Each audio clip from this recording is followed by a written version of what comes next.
بینەرە تێژا و خۆشتوی سەڵاوەت خودێ سەر هەوە بن ئەم بەردەوامین سەر پێشکەشکردنا بەرنامەمە دەولەت و میرگەهێت کوردان دوێ خەلەکێدا ئەم دێ بەحسی میرگەها ئەردەلان کەین بەشێ سیە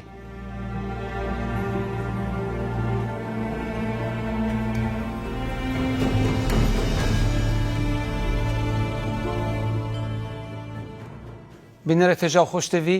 بۆ زیاتر پێزانین سەر میرگەها ئەردەلان من میوانێکی هەی پرۆفیسۆری هاریکار محەممەد گڵالەی مامۆستای دیرۆکێ زانکۆیا سۆران دکتۆر تو بخێراتی سەرچەوە گەلێک سپاس سەیدان مەمنونم دکتۆر پرسیارە ئێکێ چەوە میرێت ئەردەلان سەر هەلدا شارە زۆر دەرکەتن بۆ هەندە جهێدی باڵێ طبعاً بابەتی بڵێن دەرکەوتنی ئەردەڵانیەکان لەسەر بڵێن خاچ شارە زۆردا مێژوکی تقریبی 800 ساڵی هەیە یان 700 ساڵی هەیە طبعاً بە پێ و سەرچاوانی کە لە بەردەستداوە تایبەتی سەرچاوە توراسە فارسیەکان لە سەردەمی ئاقۆیل و قەرقۆیل و پێشتریش مۆغۆلی و جەلایری و تەیموری و ئەوانەیە بە هیچ شێوەیەکی باسی ئەردەڵانی ناکەن بەڵام مێژنووسێکی بەغدایی ابن الساعی لە کتێبی جامع المختصر باسی میرکلۆلێکە یان میرکەلۆی کە لە 1969 لەسەر دەربەندی بەڵێ میرکلۆل یعنی کوری بابا ئەردەڵانی کە لەسەر دەربەندێکی لەوێن دەرێ بڵێن باجی وەرگرتێ لە خاڵک ئەو دەربەندی کە ڕۆیشە لە بۆ ناوچەی کرماشان و هەمەدان ئەمە یەک لە بڵێن لەو سەرچاوانی کە لە دەرکەوتنیان دەگەڕێتەوە لە بۆ ناوەڕاستی یاما بڵێن سەروی نیوەی دووەمی سەدەی دوانزەی زاینی ئەمە یەک لە و هەرچە هەتە مێژونووسەکانی خۆشیان وەقایعنووس و وەقایعنیگارەکانی بڵێن ئەردەڵان ئەوانەش خۆیان دەگەڕێنەوە لە بۆ ئەو فترەیان با بڵێن دەرکەوتنی مێرنشینی ئەردەڵان دەگەڕێنەوە لە بۆ نیوەی دووەمی سەدەی دوانزەهەمی زاینی طبعاً شتێکی تریشەیە کە بڵێنەوانی کە وەکو پێشتر باسمان کرد هاتنی ماڵباتی مەڕوانیەکان بە تایبەتی ئەحمەدی کوڕی مەڕوان لە دوای ڕووخانی مێرنشینی یان دەوڵەتی مەڕوانی لە 1970 زاینی 1970 تا 1985 زاینی و نیشتەجێ بوونیان ومانەوەیان بە تایبەتی داڵدەدانیان لەلایەن سورخابی کوڕی بەدری کوڕی شادنجانی ئەوەی دوایین میری عەنازیەکان یعنی ئەوە لەو ناوچەی ماوەتەوە و دواترش کە مەغۆلەکان هاتوون و تەیموری و دواتر بڵێن ئاقۆیل و قەرنقۆیل و ئەمانە بەڵام لەو فترەیەدا کە سەرجووخەکان زەعیفە بنیان با بڵێن لاوازە بن لە 1969 بابا ئەردەڵان دەسەکاتن بە بنیاتنانی قەوارەیەکی خۆی بە تایبەتی لە دروستکردنی قەڵای زەڵم و بتە سەرەتایەک لە بۆ دەرکەوتنی مێرنشینی ئەردەڵان لە ناوچەی شارە زۆر و لە دوایویشدا میرکلۆلی کوڕی دێتە سەر حکم و ئیتر مێرنشینەکە دەمێنێتەوە تاوەکو ناوەڕاستی زیاتر بڵێن سەدەی 19.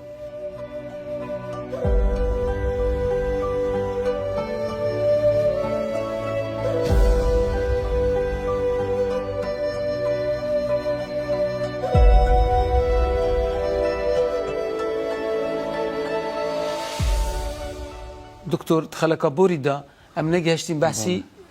پایتەختە بکەین جەس حەزکەم تو بەحسکەی چەوە پایتەخت گەلێک هاتنە گۆڕین بەڵێ یەک لە تایبەتمەندیەکانی میرنشینی بڵێن ئەردەڵان وەکو میرنشینەکانی دیکەش یاوانی کە زۆر ئەناسرێتەوە مەسەلەن بابان و سۆران و شەمزینان و میرنشینەکانی دیکەش پایتەختیان زۆر گۆڕینە یان شوێنیان زۆر گرکتیانە پایتەخت بۆ نمونە مەسەلەن یەکەم جار قەڵای زەڵم کە لەلایەن بابا ئەردەڵانەوە دروستەکرێ لە 1969 هەتاوکو 1327 بەردەوامە بی لە 1327 قەڵای حەسەن ئاوە دروستەکرێ لەلایەن حەسەنی کوڕی خدرەوە کە ئەوە باپیرە گەورەی مامون بەجی کوڕی بڵێن مونزیرە و لەنەوەکانی کڵۆڵ بەجیە تەمان ئەو میرنشی بڵێن ئەو پایتەختەش پایتەختی دووەمیان پایتەختی سێمیان قەڵای مەریوان ئەویش لە 1543 لەلایەن سورخابەجی کوڕی مامون بەگەوە دروست کرایە یعنی طبعا ئەمە پایتەختی سێمیان پایتەختی چارەمیان قەڵای پاڵنگان لە 1587ەوە لەلایەن هەڵۆخانی کوڕی سوورخا بەجەوە دروست کرایە. ئەمە تەوانەوەش کە لە پێشتردا ئەو قەڵایە با بڵین هەبووە با بڵین، بەڵام فراوانتر کرایەوە ئاوادان کراوەتەوە و بێسر کرا و لەو قەڵایدا گۆران و کەلهوڕ لێبوون، ئەوانە دەرچوون لەو قەڵای ئەوە کرا پایتەختی بڵین میرنشینی ئەردەڵان. پێنجەمیان بڵێن سنە لە 1636ەوە تەمان هەتا ئەولیا چەلەبیش باسەکاتن خۆی قەڵا بووە. دواتر با بڵین لەلایەن کە سلێمان خانی کوڕی میر عەلەمەددینەوە با بڵین تەوانەوەش لەلایەن چێوە ڕاستپێدرا لەلایەن شاه سەفی سەفەوی با بڵێن ڕاستپێدرا کە پایتەختی دروست بکاتن. ئەوەش بە ئامانجی ئەوەی بوو کە میرنشینی ئەردەڵا میرەکانیان لەو قەڵایانە دەربچن، تایبەتی قەڵای زەڵم و حەسەن ئاوە پاڵنگان، چونکە ئەگەر لەوێدا خۆیان گەمارۆ بدەن چ لە دژی سەفەوی چ لە دژی عوسمانی ناتوانن ملکەتیان بکەن. بۆیە تا ئەمریشی کرد کە دەبی ئەو قەڵایانە بڕوخینیتن، تەمان ڕوخاندی و دواتر ڕێکەوتنامەی زەهاوی بەسەرداهات 1639 و ئەوانە بەشەکی بە تایبەتی زەڵم کەوتە ناو سنووری وەکو باسمان کرد، سنوور ڕۆژئاوای زاگرۆز و سنووری با بڵێن ڕۆژئاوای هەورامان و ڕۆژئاوا کەوتە ناو سنووری ئیمپراتۆریای عوسمانی. ئەوە وای کرد کە بە یەک جاری ئەو قەڵایانە نەبین و هەمووی بچن لە سنە با بڵێن لەوێ نیشتە جێ بن و شارەکی گەورە دروست بکەن. بشم سنەژی نزیکی ئەو حسابە باژێرە دەینەوەر نزیکی وێت باژێر دەینەوەر باژێرەکی کووردا یە دیرۆکیە ناودەنگە ئەبو حەنیفە دەینەوەری بن قوتەیبە دەینەوەری بناودەنگن جات بژم نزیکی هاتی ئاواکردن سنە حەسەن ئاوا 12 فەرسەخ دوورەیە با بڵێن نزیکی 36 کیلۆمەتران دوورێ لە سنە واتانی کە با بڵێن لە 1327ەوە ئاوادانی لەوێ هەبووە پایتەخت بووە وەزایدە بە تایبەتی ئەو دروستبوونیە و دووشارەیان من لە دووشانازی زۆر گەورە هەیە لە میرنشینە کوردیەکان. یەک لەوان دروستکردنی شاری سنە و شاری سلێمانی. تەمان نێوانی هەردوو ئەو شارەی 150 ساڵ زیاترە دروستبوونیان و هەوەستاکانی ئەو شارەی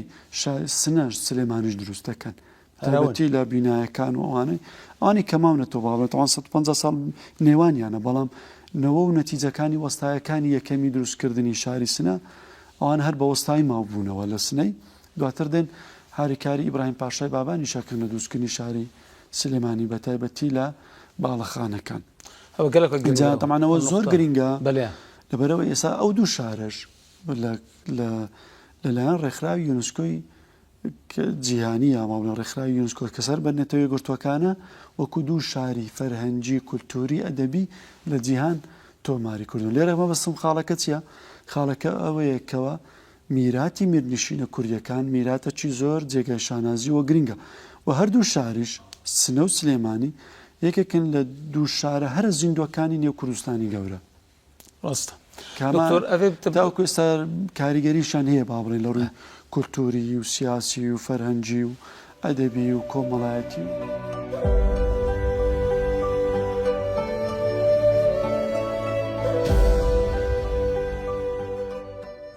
ڕۆلێ مەتەلا میرگە ئەردەڵان شارەسەنەتە کوردیدا چه خزمەتە ئەدەب و کەلتۆر و دیروکە کوردی کردیە؟ بەڵێ تەمان یەک لە ئەوکانی گرنجەکانیان با بڵێن شارستانیەتەکانی میرنشینی ئەردەڵان لایەنی ئاوەدانکاریە لایەنی ژیاریە بە تایبەتیش و مێژە نووسیە. تەمان یەک لەوانی لاوان دایانی ئاوەدانکاری چیە؟ بە تایبەتی لە سەردەمی میرەکان زۆر ئاوەدانکاریان کردو با بڵێن بۆ دروستکردنی قەڵایەکان بە تایبەتیش ئەگەر بنمونە وەربگرین لە سەدەی 19 سەردەمی ئەمانوڵڵا خانی گەورە مەسەڵەن بۆ دروستکردنی دارولئیحسان کە مەدرسەی گەورەی با بڵێن پەروەردەیی ئاینی بووە لە سەردەمی خۆیدا و تاوەکو ئێستاش ماوەتەوە هەر لە سنە بەڵێ یان دروستکردنی کۆشکەچی گەورەی حکومڕانی بە ناوی خەسرە و ئاباد مەتاوەکو ئێستا وەکو لایەنی با بڵێن میراتی کولتوری بیناسازی ئەو کاتەی با بڵێن میرنشینی ئەردەڵان ماوەتەوە وایە متەئسیر بۆیان کاریگەر بۆ بە فەرهەنگ و بیناسازی و با بڵێن ئەوەی فارسی و ئێرانیەوە بەڵام ئەوەی کوردیشی تێدایە چکە دواتر با بڵێن کە شاری سلێمانی دروستەکرێتن میرەکانی بابان لەوان ئیبراهیم پاشای بابان داوای یارمەتی لە با بڵێن بیناکار و بیناساز ئەوانەی کە بیناکاری بیناسازیان کردووە لە میرنشینی ئەردەڵان لە دروستکردن و لە ئاواکردنەوە و لە دروستکردنی با بڵێن بینایی نوێ داوای لەوان کردە بێن لە شاری سلێمان شەمان شتی بکەن یعنی واتە ئەو بڵێن کاریگەری میراتی بڵێن فارسی یان با بڵێن ئێرانیش و بە کوردیش کە تێکەڵاو بووە گوازراوەتەوە تا سلێمانیش هاتووە بێجگە لەوەش با بڵێن خەڵکەکی زۆر بە تایبەتی لەو سەردەمیدا دەستیان کردو بە نووسینەوەی مێژووی میرنشینی ئەردەڵە تاوان یەک لایەنە دیارەکانی ناو میرنشینەکانی کورد بە تایبەتی نووسینەوەی مێژووە لە سەدەی 19 لەلایەن 7 مێژوو نووسی دیاری بڵێن میرنشینی ئەردەڵان مەسەڵەن بۆ نمونە یەکەمیان مەسەڵەن مەلا محەممەدی شەریفی قازی ئەردەڵانی ئەو کتێبەکی نووسە زبدەتە تەواریخ 1990 کتێبێکی زۆر گرینگە لەسەر مێژووی ئەردەڵانی نووسیوە کتێبی دومیان کە با بڵێن ئەوانە تەوان وەکمان لە بیر نەچی ئەوان هەمووی وەقایعنیگاری یان ڕووداونووس و نووسەر و مێژونووسی دەربارەی میرنشینی میرەکانی ئەردەڵان بوون مەسەڵەن بۆ نمونە محەممەد ئیبراهیمی کوڕی مەلا حوسێنی ئەردەڵانی ئەو ذەیلی شەرەفنامەی نووسیوە لە 1970 بەڵێ پاشکوی تا ئەو کەری شەرەفنامە مەسەڵەن سێمیان خوسرەوی کوڕی محەممەدی کوڕی مەنوچەهری ئەردەڵانی لوب التەواریخ نووسیوە لوب التەواریخ لە 1933 تەواوی کردیە مەسەڵەن بۆ منە مەستوورەخانی ئەردەڵان ناودەنگی مەستوورە زۆر بەناوبانگە مێژووی ئەردەڵانی نووسیوەتۆ لە 1947 یعنی و پێنجەمیان میرزا عەبدوڵڵای سنەیی کە بە ڕەونەق با بڵێن بەناوبانگ بووە و حەدیقەی خوسرەوی نووسیتەوە لە 1950 لە دوای ڕووخانی میرنشینەکەش هەر بەردەوام بوو چکە زۆر گرینگە مەسەڵەن بۆ نمونە لەوانە عەلی ئەکبەر وەقایعنیگاری کوردستانی ئەو حەدیقەی ناسری نووسیتەوە ئەو لەلایەن دەستگای ئارازیان جاندۆستەوە کلایەتە عەرەبی و چاپش کرا مەسەڵەن بۆ نمونە میرزا شکروڵڵای سەنندەچی یان فەخرول کتاب ئەو تحفەی ناسری نووسیوەتەوە لەلایەن ڕەفعەت موڕادیەوە لەلایەن دەستگای سەردەمەوە چاپ کرد تەوان ئەو کتێبە لە 1992 نووسیە حەدیقەی ناسری 1992 نووسیوە یعنی ئەوانە میراتەکی گەورەنە لە ناو مێژونووسی کوردی و لە ناو مێژونووسی ئەردەڵانی ئەوانە مێژووی ئەردەڵانیان نووسیوەتەوە ڕاستە لە بەشەکی لەوانە بەشەکی ئەفسانەی تێدایە بەشەکی خوڕافیاتی تێدایە بەشەکی ناڕاستیش تێدایە بە تایبەتیشان لە نووسینەوەی مێژووی با بڵێن ڕەچەڵەکی ئەردەڵانەکان وەکو باسمان کرد کە دەگەڕنەوە لە بۆ سەر ساسانیەکان بەڵام لەسەر هەڵدانی ڕاستیان پێکاوە کە دەگەڕێتەوە لە بۆ نیوەی دومی سەدەی دوانزەی زاینی و بێجگە لەوەش مێژووی هاوسەردەمی خۆیان نووسیوەتەوە ئەوەی کە گویان لێ بۆ ئەوەی لە تۆمارەکانی میرنشینی ئەردەڵاندا هەبووە ڕووداوگەلێکی زۆری مێژوویان تۆمار کردیە کە ئێستامە دەتوانین لە لێکۆڵینەوەی مێژووی با بڵین بە تایبەتی لە قۆناغەکانی خوێنی باڵا و لە نووسینەوەی مێژوودا سوودیان لێوەربگرین دکتۆر ئەف مێرگەهامە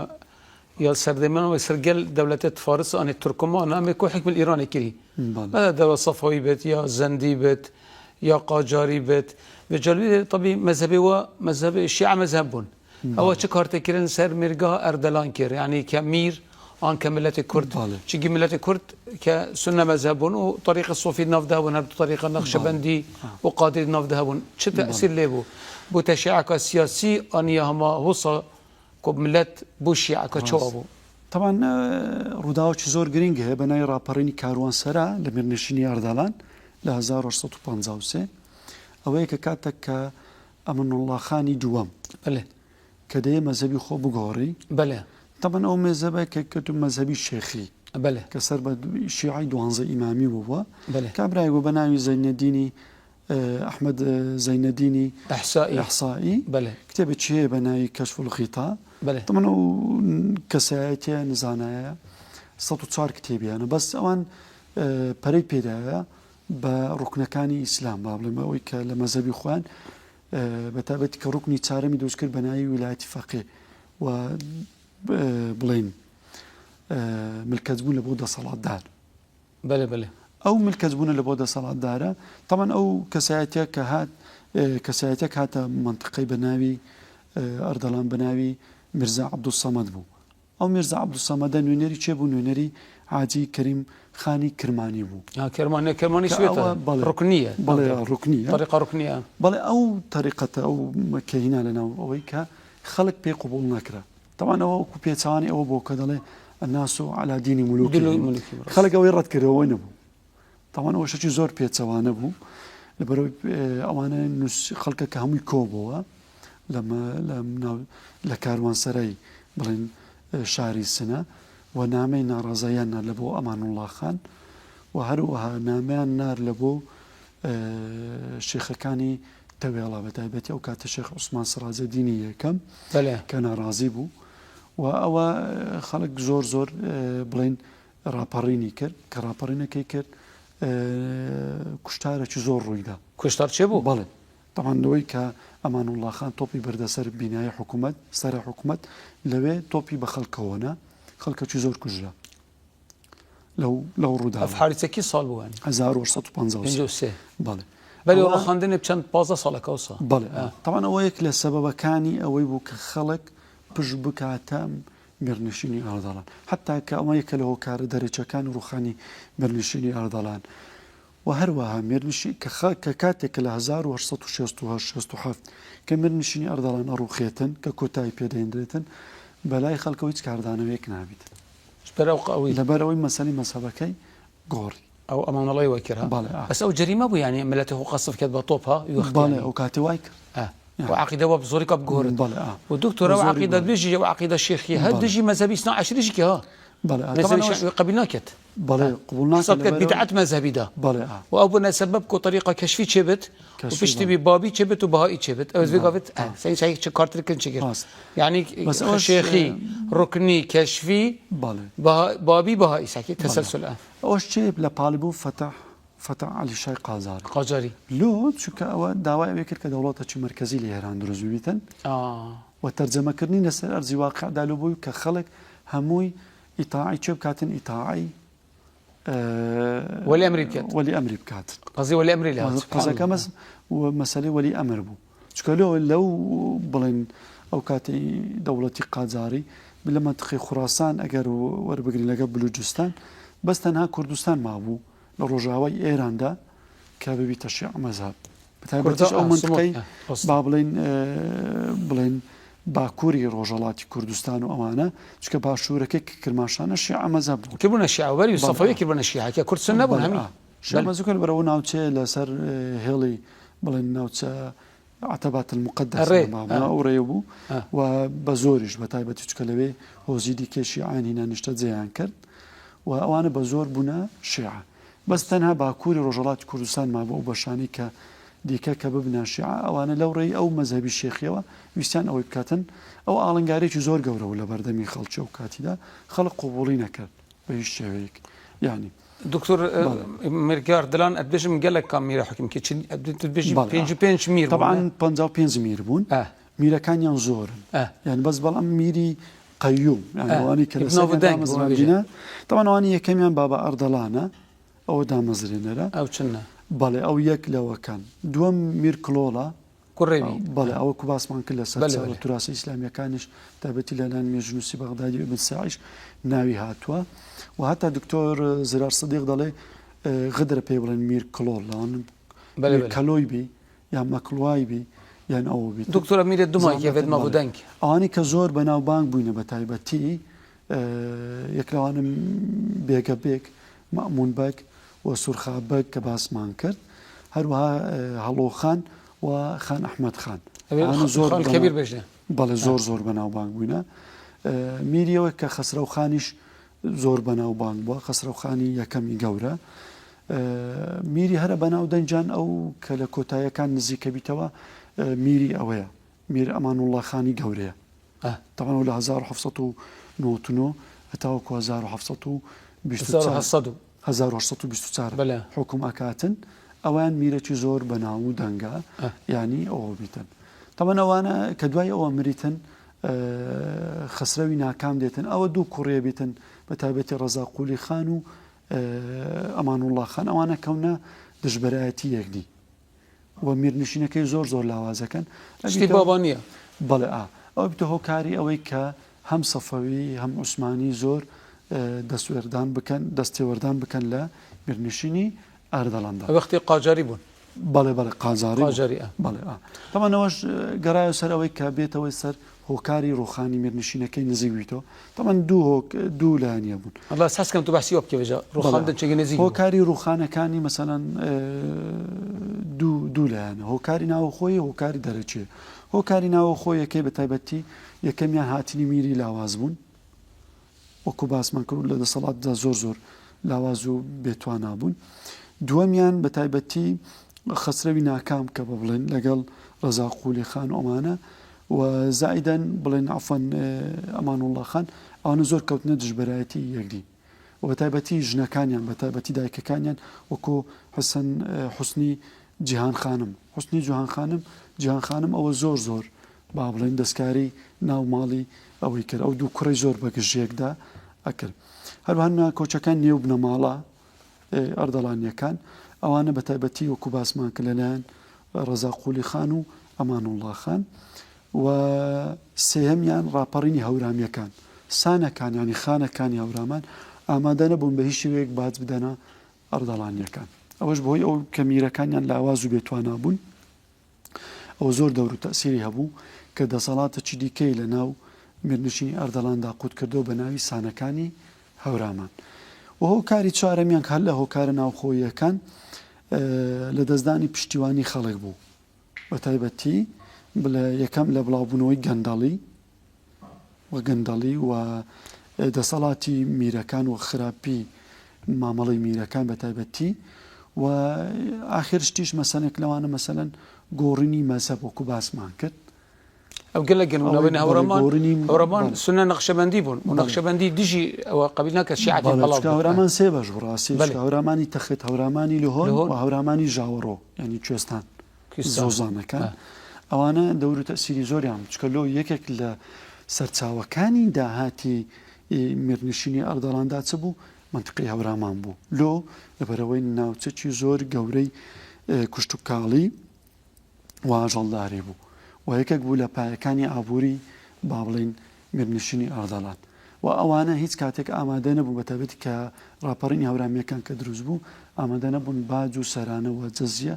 و خەراج بدەنە میرنشینی یان خەزێنەی بڵین ئەردەڵان تاوان ئەوە بێجگە لە بڵاوبوونەوەی گەندەڵی هەبڵێ بەڵێ ینی خراپ بەڕێوەبردننی چکەلەوە هەرێکێک لەو میرانە دەسەڵاتی خۆی دابەشە کرد بەسەر خەڵکیدا هەتا ئەو میرانە شتێکی سەیریان هەبوو میرەکانی ئەردەڵان پاریان دەدا بازرگانەکان لەوەی بازرگانی بە پارەی وام بکەن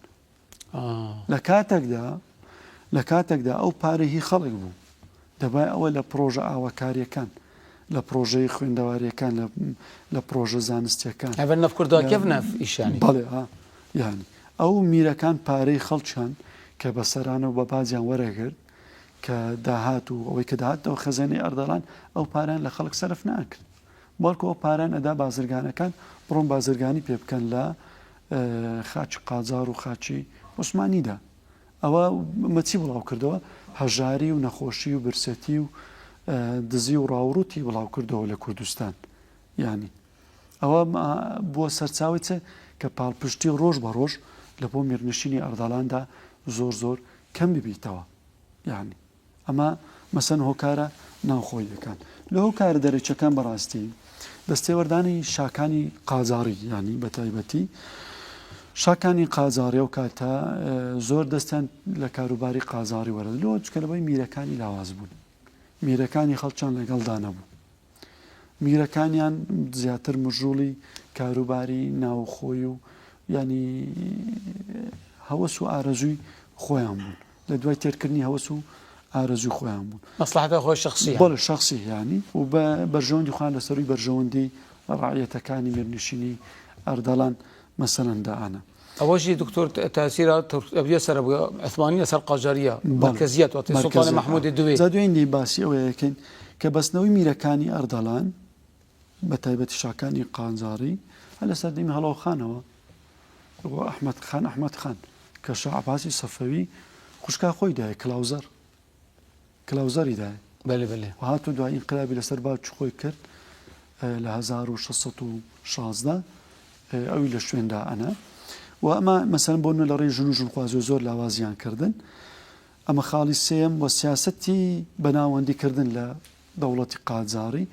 کۆتا شتیش بەڕاستی ئەو کاتە کە وەکو جیهانیش با بڵێن سیاسەتی بەناوەندکردن بە تایبەتی کە بەریتانیا دەستیدا بووێ لەلایەن هەردوو دەوڵەتی قاجاری و عوسمانی و دەوڵەتی قاجاری وەکو دەوڵەتی عوسمانی لە ئاسایی ئەوەی کردەوە کە هەموو میرنشینەکان لە ناو بباتن وەکو چۆن عوسمانیەکان هەموو میرنشینەکانیان ڕوخان هەر لە بەڵقانەوە بگرێتەوە وەکو کوردستان و جەزیرەی عەرەبی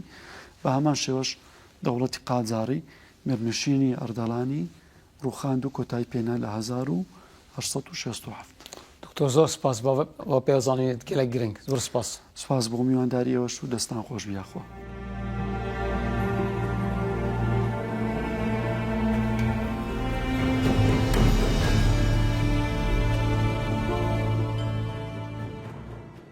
بینەران ئەم لێراتینە دومای کافێ خەلەکێ حتا خەلەکە کادی هەرت خێر و خۆشیە دابن